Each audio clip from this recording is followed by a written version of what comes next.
wabarakatuh, dan salam sejahtera bagi kita semua. Semoga kita selalu dalam keadaan sehat walafiat. Terlebih dahulu, perkenalkan saya, Apoteker Indah Astuti Pratiwi Paera, Sarjana Farmasi, Magister Farmasi.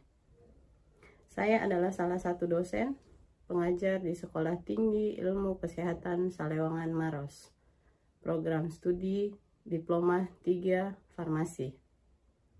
Tujuan utama dibuatnya video ini adalah untuk memenuhi salah satu persyaratan sertifikasi dosen tahun 2024, yaitu pernyataan diri dosen dalam unjuk kerja Tridharma Perguruan Tinggi atau yang disingkat dengan PDD UKT PT, khususnya dalam unsur pendidikan dan pengajaran.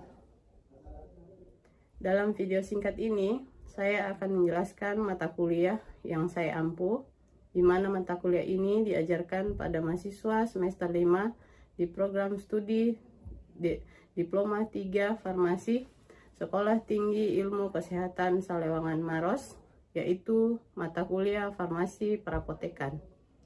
Bobot SKS mata kuliah ini adalah 2 SKS teori, diajarkan selama satu semester. Deskripsi singkat atau tujuan mata kuliah ini adalah mahasiswa belajar tentang ruang lingkup dan standar pelayanan kefarmasian di apotik, meliputi pengelolaan sediaan farmasi, alat kesehatan, dan bahan medis habis pakai, serta pelayanan farmasi klinik dan pelayanan swamedikasi di apotik. Dalam memenuhi kewajiban saya sebagai seorang dosen, khususnya di bidang pengajaran, pada bidang ini saya menerapkan strategi pembelajaran yang mengacu pada delivery, interaction, and assessment. Delivery yang dimaksud adalah suatu proses tentang bagaimana saya menyampaikan atau mentransformasikan ilmu pengetahuan yang dikemas menjadi materi pembelajaran sesuai dengan kompetensi dan latar keilmuan yang saya miliki kepada mahasiswa, sehingga mahasiswa dapat menerima materi pembelajaran dengan baik dan tepat. Penyajian materi mengacu pada CPL atau capaian pembelajaran lulusan. Untuk mencapai CPL, maka dibuatkan capaian pembelajaran mata kuliah atau CPMK, di mana pada mata kuliah ini ada 3 CPMK, yang kemudian dari CPMK dibuatkan 13 sub CPMK sehingga jelas kaitannya. Kemudian untuk memenuhi sub CPMK, maka dibagi menjadi 14 pertemuan tatap muka pembelajaran, tidak termasuk ujian tengah semester dan ujian akhir semester sebagai evaluasi pembelajaran. Capaian pembelajaran lulusan pada mata kuliah ini terdiri dari 4 aspek. Yang pertama itu sikap, yang kedua itu pengetahuan, yang ketiga keterampilan umum, yang keempat keterampilan khusus. Pertama, aspek sikap, yakni menunjukkan sikap bertanggung jawab atas pekerjaan di bidang keahlian secara mandiri.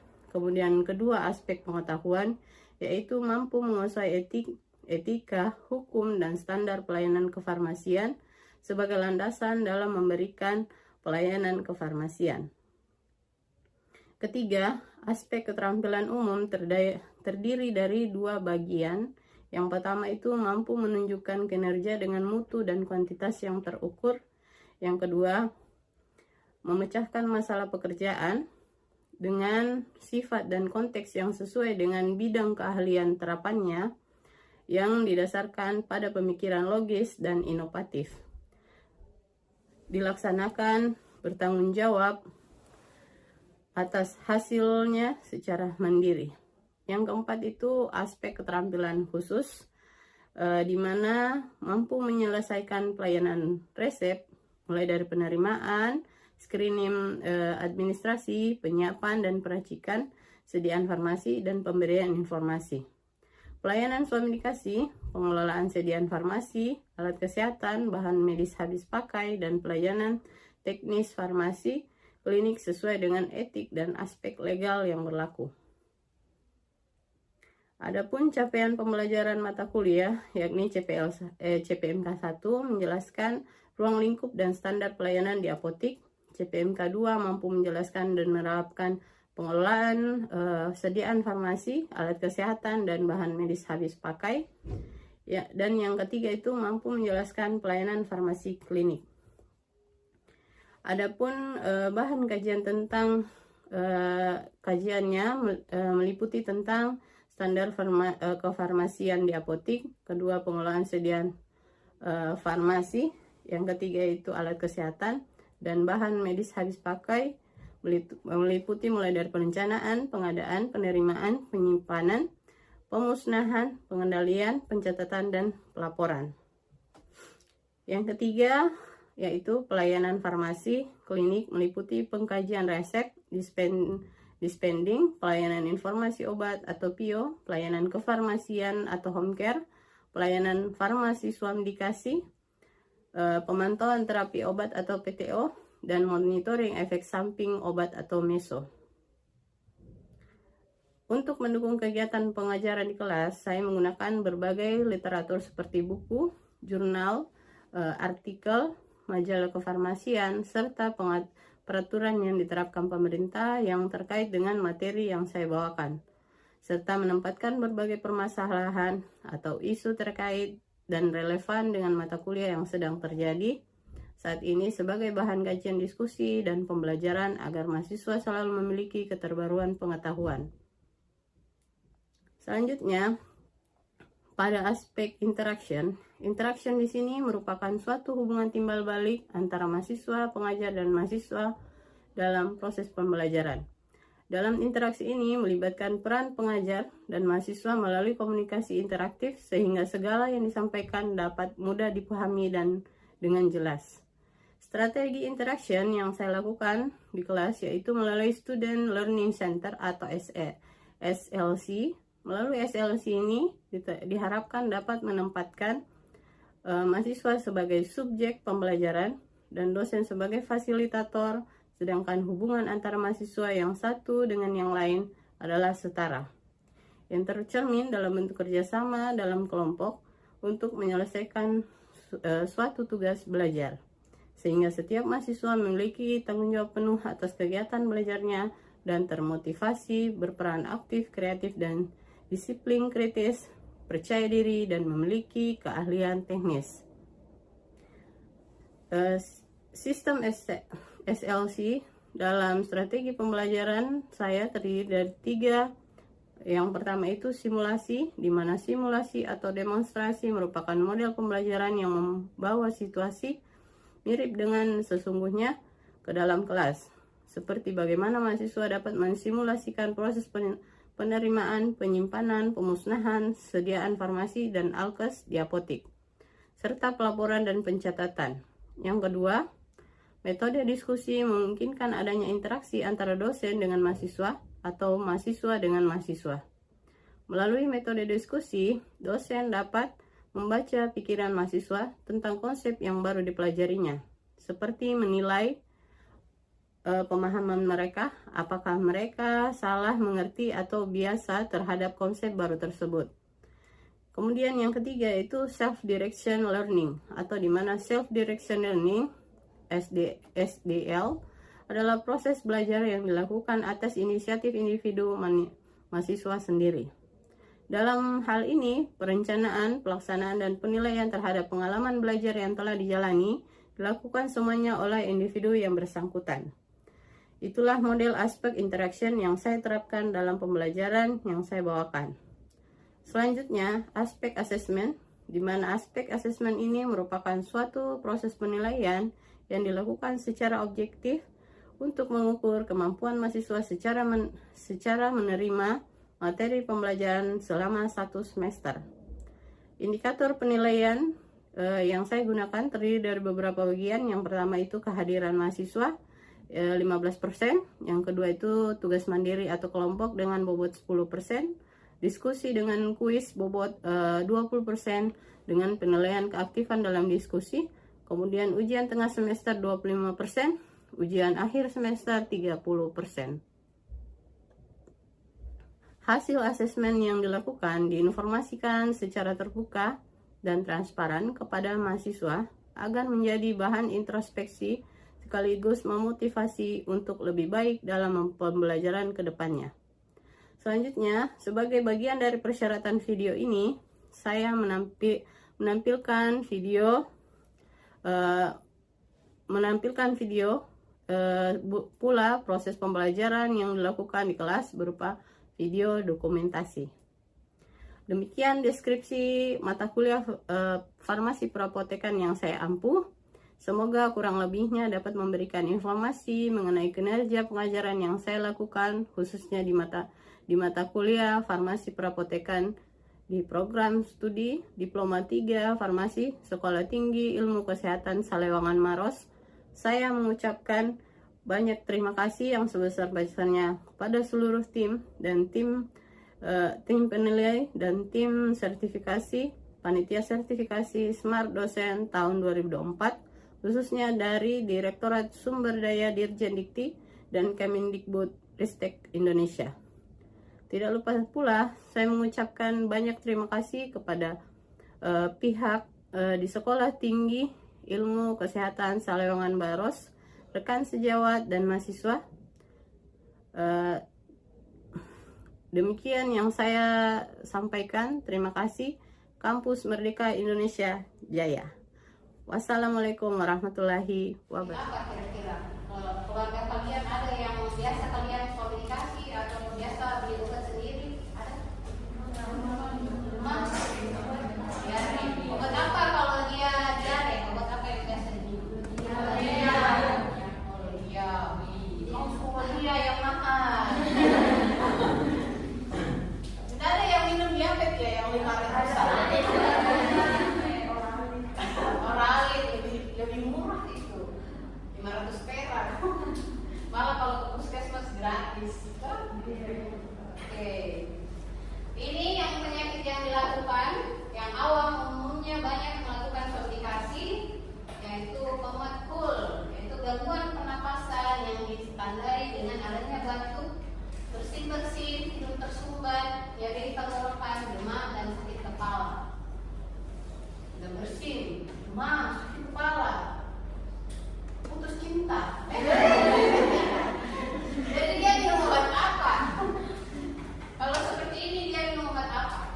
Di suatu aplikasi dia batuk, flu, demam, sakit kepala. Lupa, lagi. Yang lainnya ada lagi? Hah? Rokok. Ada lagi? Oh saya Bu, yang penting saya dihubungi sama pacarku sembuh mah. Cepatnya sembuh. Itu solidaritas yang paling ampuh ya. Atau oh saya punya solidaritas cepat sembuh kalau dia uang. Yang penting bahagia cepat sembuh. Oke? Jadi tidak perlu saya buat rumah sakit sembuh mah itu kalau dihubungi pacar, si doi, apalagi yang bahagia, cepat sembuh. Oke, ini faktor yang mempengaruhi komunikasi. Jadi banyak faktor. Yang pertama itu usia. Ini usia yang bisa disonikasi, tidak boleh bayi dan lansia. Kenapa tidak boleh bayi dan lansia kira-kira? Karena kenapa? Tidak boleh bayi dan lansia. Karena kalau bayi itu rentan dia dosisnya harus dihitung berdasarkan bobot badannya. Kalau lansia dia mengalami penurunan organ. Jadi perlu perhatian khusus tenaga medis kalau dia mau diskomunikasi. Jadi komunikasi tidak cocok untuk bayi dan lansia. Oke? Ingat ya. Yang kedua jenis kelamin. Nah, jenis kelamin wanita dan laki-laki. Kalau waria bagaimana? Jadi sih pikir-pikir sendiri yang mana komunikasi. Yang ketiga itu bidang pekerjaan. Bidang pekerjaan mempengaruhi komunikasi. Karena kenapa? Dari segi ekonomi. Ini berkaitan dengan kimia. Jadi kalau pekerjaannya cuma petani atau buruh, pasti komunikasinya obat-obat yang murah, cari yang murahnya. Nah kalau dia pekerjaannya PNS ataupun dosen, dia komunikasi pasti lebih, dia mau lebih komunikasinya lebih cepat. Atau kalau perlu jangan komunikasi deh, langsung ke dokter. Jadi ini faktor yang mempengaruhi adanya komunikasi. Kalau orang berminat dia komunikasi dirinya atau tidak. Tapi resiko tanggung sendiri. Karena bukan tanggung jawabnya medis, bukan tanggung jawabnya dokter, kalian sendiri. Kalian sendiri yang tentukan dosisnya, kalian sendiri yang diagnosanya, oh saya ini sakit ini, biasanya cocok obat ini. Oke. Selanjutnya yaitu dasar pemilihan komunikasi. Di sini pengobatan sendiri yang dilakukan masyarakat umumnya berdasarkan yang pertama itu kecocokan dengan obat tertentu yang tadi saya jelaskan. Ada yang si A tidak cocok dengan obat si B, ada yang si B tidak cocok dengan obatnya si A.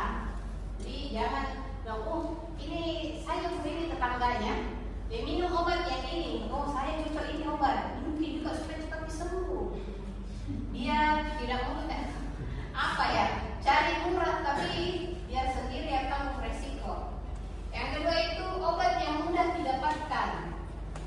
Paling itu obat yang paling mudah didapatkan, paling umum paracetamol, ibuprofen, pokoknya yang ada di TV itu yang umum dijual pasti itu Pomix, apalagi pabrik tadi yang dibilang Propol, Depogen dan yang lainnya. Obat yang terbukti efektif terhadap penyakit tertentu. Obat apa ini? Obat yang terbukti efektif. Paling umum yang digunakan orang, paling banyak Paramex. Kalau sakit kepala sedikit Paramex. Padahal itu kalau mau dikomunikasi dirinya, itu kalau sakit kepala pergi pakai minyak angin, pergi baring sudah, bangun tidur hilang sakit kepala. Itu komunikasi yang nenek moyang dulu dari dulu itu begitu. Saya kalau sakit kepala pakai begitu saja, minyak angin, pergi baring tidur. Jangan terbiasa juga minum obat, sedikit-sedikit minum obat.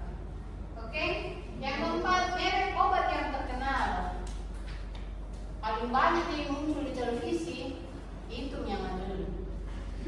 Kayak tadi gue langsung belum dia saya kalau bicara sendiri dia. Udah nggak lama jadi apek, apalagi kenalin. Langsung kalau dia. Kalau sakit gigi apa nih? Langsung dikata pulang. Bukan yang komunikasi pakai air garam, dicuci turun, kan? Kalau saya dikasih yang nenek moyang dulu itu sakit gigi dikumur-kumur sembuh. Kan deh, kalau saya dikata pulang dulu. Kita belum berapa memang harganya, oke? Nah, 9.000 air garam.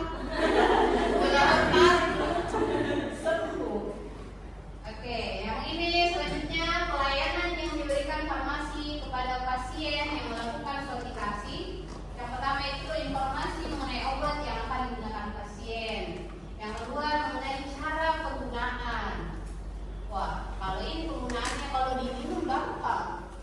Tapi kalau yang penggunaan obat yang lain kayak suppositoria bagaimana? Cara penggunaannya lebih ribet ya. Harus dijelaskan kepada pasiennya kalau dia sakit. Bu, ini pakainya begini ya, ditaruh dulu di kulkas baru dipakai. Ini cara penggunaan obat yang perlu diperhatikan juga, jangan sampai salah.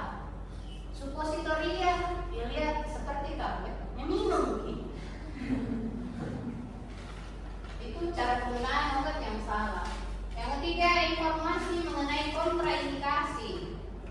Di kontraindikasi paling banyak yang terjadi karena minum obatnya sebelum, sesudah makan atau sesaat makan.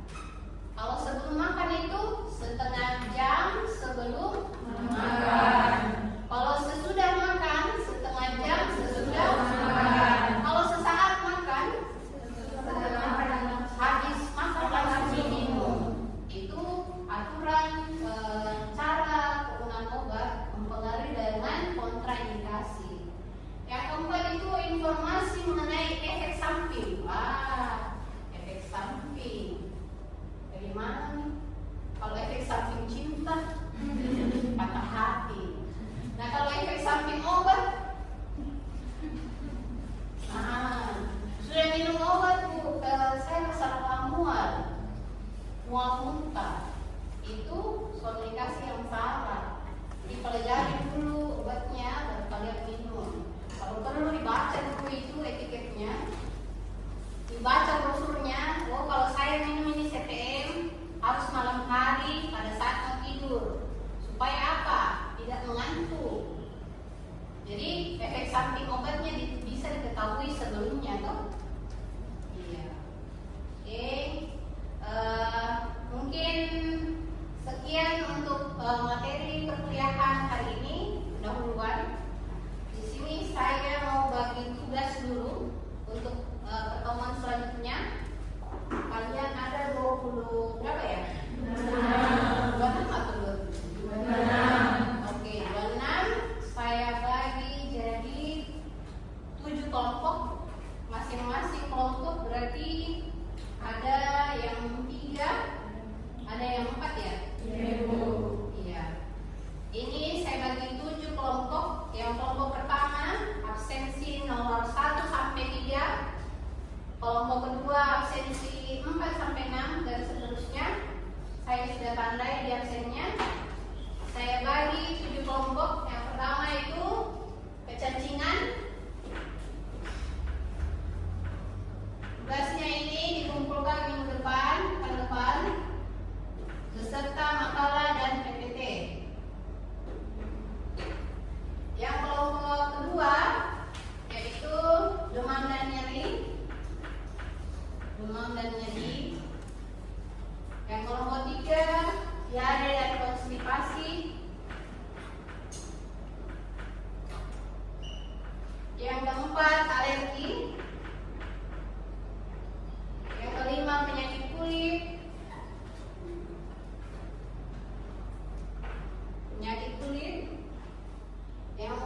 Yang keenam itu gastritis. Yang ketujuh itu batuk flu.